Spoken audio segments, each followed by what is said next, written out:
It is a fiesta in Argentina today, a national holiday. They scheduled a massive parade as the country celebrates its first World Cup victory since 1986. The men's national team beat France in a high-scoring thriller that had to be settled with penalty kicks.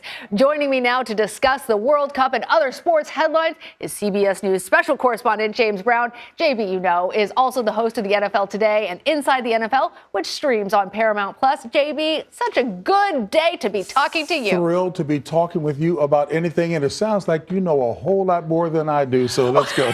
That is never going to be the case. But what a game that was between France and Argentina. You just couldn't even believe every moment you thought, that's it, that's the game, that's the game. And then to have drama like that, please excuse me, to have drama like that on the world stage and to have a game that has these kind of check boxes, if you will, drama, great stars, competitive, and then to go, if you will, in overtime penalty kicks. It was just awesome. But for Lionel Messi, and let's give Kylian Mbappe of France some credit as well, too. He definitely deserves it. They delivered in a major way on a major stage. How could you not be having conversations that so many are having, like it was from a soccer or football standpoint, the best ever, but certainly in terms of the world of sports, one of the greatest matches ever. Right. You could have never watched football or soccer in your life and tuned into that game and still just been so into it. Both teams really have a lot Lana, to be and what a great of. point, because last weekend in the studio, we're doing Inside the NFL. We're watching playoff-like action because everybody is aiming towards the postseason. We asked them to put the World Cup final on the big screen so we could pay attention, and we're screaming like little kids. But you know, one of the things I was just sharing with you before we came on, isn't it nice to have somebody who is a bona fide star? Messi is 35 years of age, still playing at a high level, also to be a good guy. Tiger Woods introduced his daughter, God bless her, to Messi. Gosh, who else did that? Kobe Bryant was somebody that Messi took high regard for as well. So to hear about these superstars really commending one another that way, but to know that they're good people, that to me says the most. You know, I was seeing those images of him on the plane, holding that trophy as though it was a baby. Like there was just so much there. But you know, as you're talking about the NFL, let's go ahead and shift our gears now to football. Huge weekend. No question. Huge weekend. Lots of close games. Let's talk about a couple of teams that are reinventing themselves. Let's start off with the Detroit Lions. I mean, talk about a rough start. Then they're tying it up. Now they're looking at potentially the playoffs.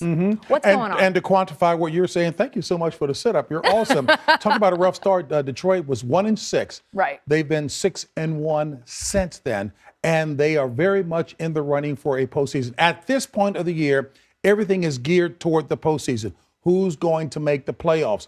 No one would have had Detroit in the conversation at all. But their coach, Dan Campbell, a fiery, emotional type. I was going to ask you, is this Dan Campbell's that's legacy? You know what? Players just buy who you are. If you're the real deal, he's emotional, he's passionate, he's not ashamed to cry because nobody can beat him. He's a tough nut, to say the least.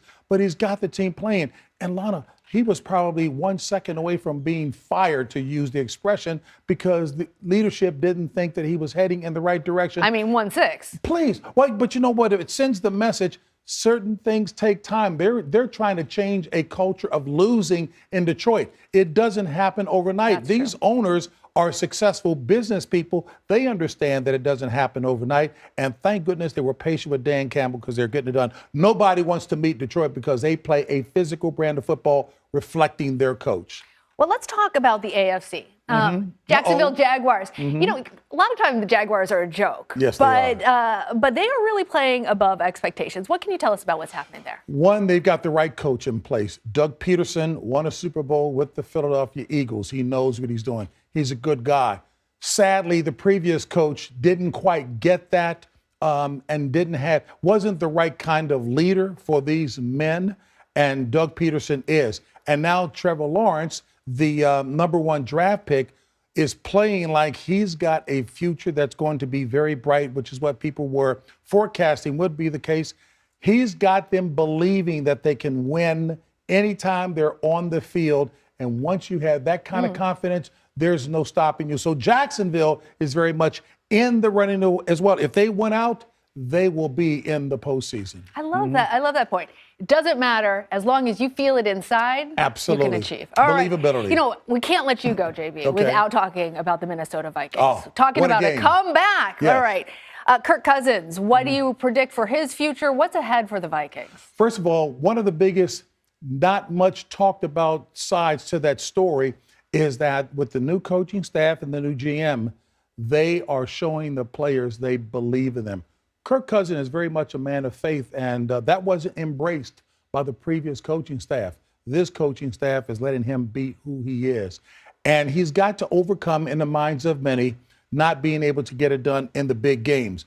Well, to come back from 33 points down and to win that game, the biggest comeback in history, and he's playing, and he's confident, and the superstars on his team, Justin Jefferson, a very talented wide receiver, Adam Thielen, they believe in him. So I love the backstory, and Kirk says, you know what, I've already proven myself, but we're going to have fun right now.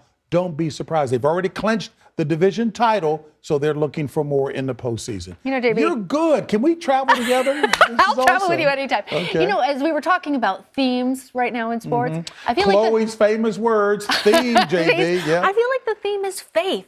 When we're talking about all these teams, faith, and that's a holiday message for all of us, right? You know what? That fits perfectly because it's legit and true. A lot of people don't want to embrace it, but it's real. All right. Thanks for stopping by. Thank you for Happy being holidays. an excellent host. Aw, Okay. anytime.